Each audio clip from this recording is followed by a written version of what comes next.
a big one. Aha. A branch from the Christmas tree of the King family.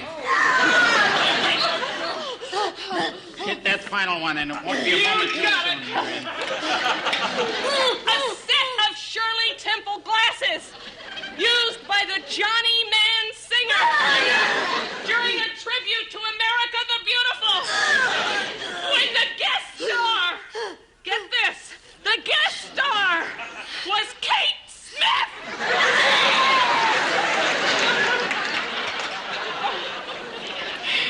Well, it was hard to do, Marion, but it was the only way we could do it. There, I think she's perfectly cured now. Hello, Aunt Marion. Oh, what are we doing on the couch? It's all ripped up. Oh, Ray. Yes, Marion, she'll never be abnormal again. We've taken all that evil away from her now, and she has nothing but goodness and purity left within her very heart and her soul and a little bit of her knee.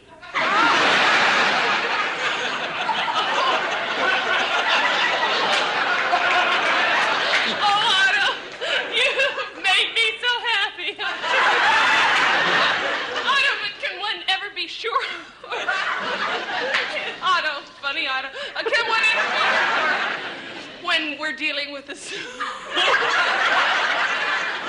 I just got this out of the cleaners, Mary. But can one ever be sure when one is dealing with the supernatural? I think so, Marion. I'll tell you, it takes you a long time.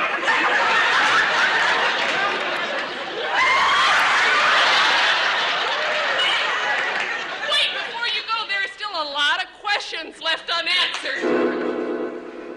What are the unanswered questions? And what of Marion's future? Will the disastrous visit from her niece change her? Or from now on, will she never again have relations in the house? And what of Marion's niece, Raven? Is she really cured? Or will she return to Washington, where strange behavior is taken for granted? And what of Otto Blackflag, the freelance exorcist? Is he really that powerful? Yes, he can get the devil out of a little girl, but can he chew crackers and whistle Yankee Doodle at the same time?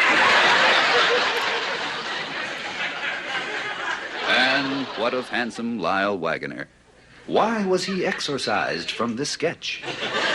For the answer to these and other painful questions, tune in tomorrow as the stomach turns.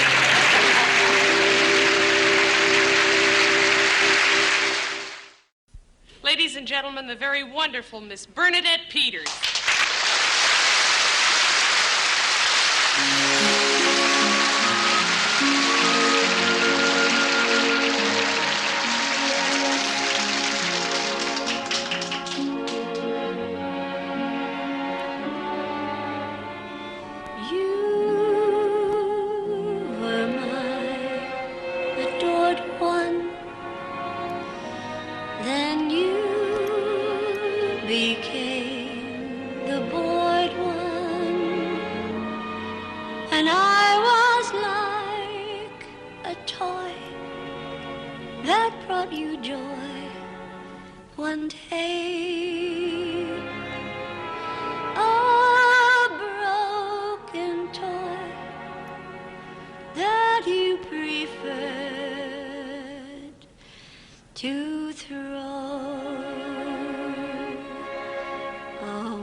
If only just for you I did exist.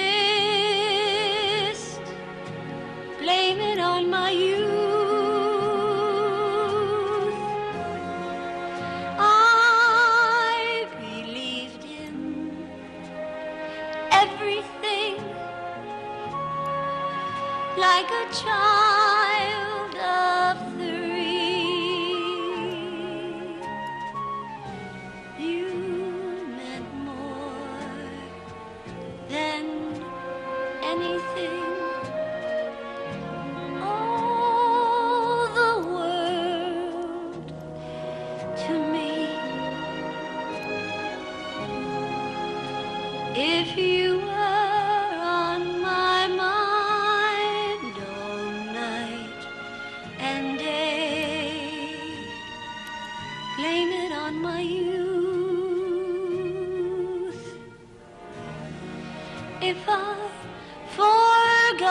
to eat and sleep and pray. Blame it on my youth. And if I cried a little bit when first I learned the truth, don't blame it on my heart, blame it on my youth.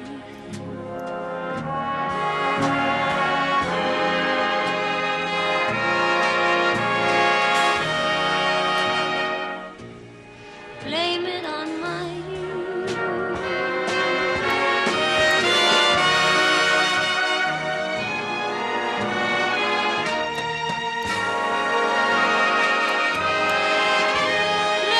Blame it on my youth.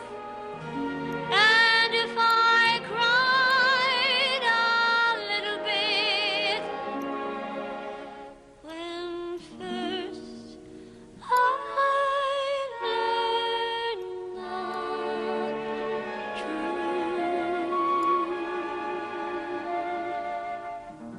don't blame it on my heart, blame it on my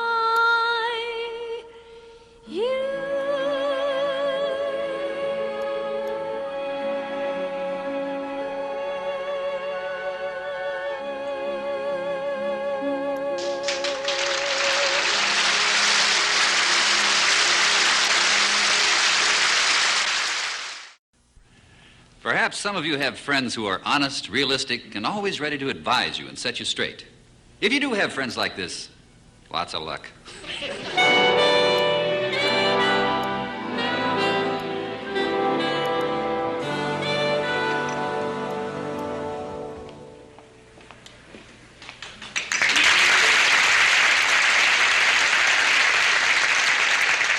Midge Morgan. Tammy Corcoran? Yes. You look wonderful. Oh, thank you. Can you join me? Sure. Oh, my goodness, Midge Morgan. I hate to think of how long it's been. My goodness. How are you? I've never been better. You look tired. Well, I guess I have been working a little hard lately.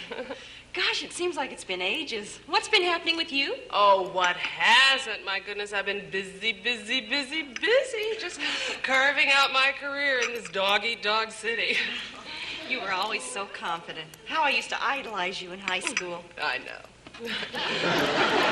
Tell me, dear, what in the world are you doing here at the Beverly Posh Hotel? Well, we're staying here, my husband and I. Your husband? Oh, that's so cute. Oh, don't tell me you finally trapped Freddie Randolph. Oh, no, we broke up years ago. Oh. Well, he was awfully good looking. I'm married to a doctor. Now you've got the right idea, dear. Marry a rich old geezer for security. Now that's sensible. Well, are you married? Me? Me married? Are you kidding? Oh, no. I'm saving myself. For Mr. Right. Well, Boyd and I are extremely happy. Well, that dazzle will wear off soon enough. Well, we have been married 5 years. Oh, isn't that adorable? Oh, but tell me, don't you find all that mop and pail scene a bit curdling to the creative juices? Well, I have kept up with my singing. Aw, still chasing that rainbow, huh? Well, I did make a record, Tammy. Oh, honey, no, not one of those outfits where you pay them. Don't you know any better? They're rackets. What? No, it's on Capitol Records. Oh. Of course, only 1 in a million ever sells. Oh, well, mine sold quite a few. Maybe you heard it, Glitter Girl? The Glitter Girl? Did you like it?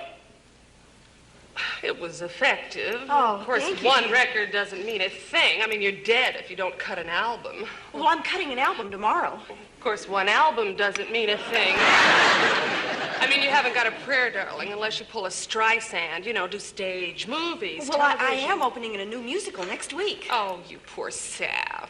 Sam?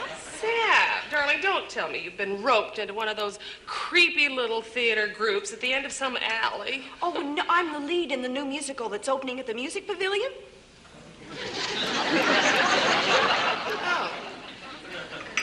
The one at Civic Center? Yeah, they're going to premiere it here before they take it to Broadway. Oh, Kiss of Death! Say bye-bye, darling. Kiss of Death. Don't you know the only reason they open it here is because a turkey isn't good enough for New York? Gosh, we all thought it was so funny. You see, it's about this couple that live in a Manhattan high-rise. Oh, Lord, don't tell me. Not the technology has got us by the throat, and what am I going to do with my life bit? Yeah, well, sort of. Honey, don't you know that only Neil Simon can write that kind of junk?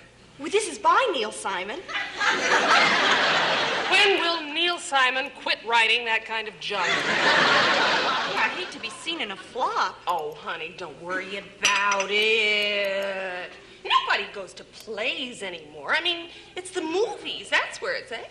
Well, this has already been sold to the movies. Oh, and they'll choose another girl for the part and dub her singing voice, and you'll just be left out in the cold. Oh, no, they already signed me for the lead. See, the director asked for me because we worked together in an off-Broadway...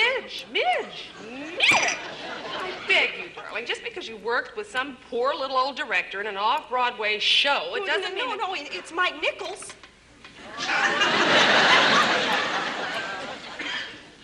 Mike Nichols? Well, I certainly hope he pulls out of the slump he's been in. He's down to working with dolphins. He is an awfully brilliant director, Tammy. I mean, even his first movie was a smash. Who's Afraid of Virginia Woolf? Honey, even I could slap a gray wig on Elizabeth Taylor and come up with a hit. Besides, you're really a dead duck if you don't come up with a big male star. Well, we do have Robert Redford.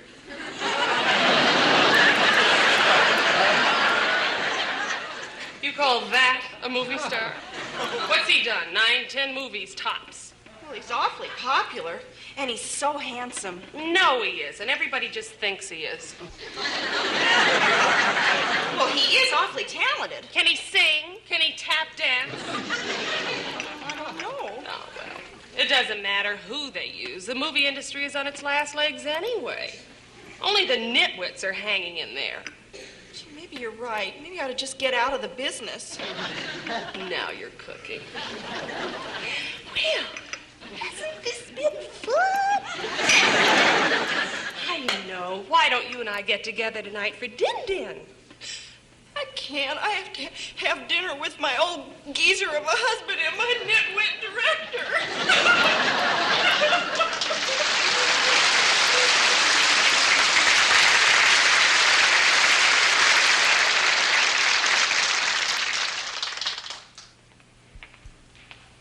Table for two, right this way.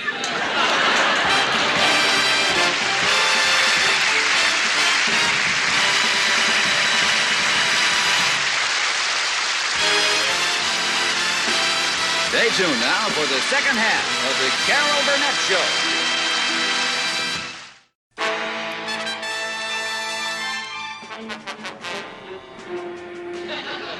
There were many untold stories during World War II, and this is one that should have stayed untold. It's about a couple of Japanese sailors in a two-man sub. Their mission? To sink Cleveland.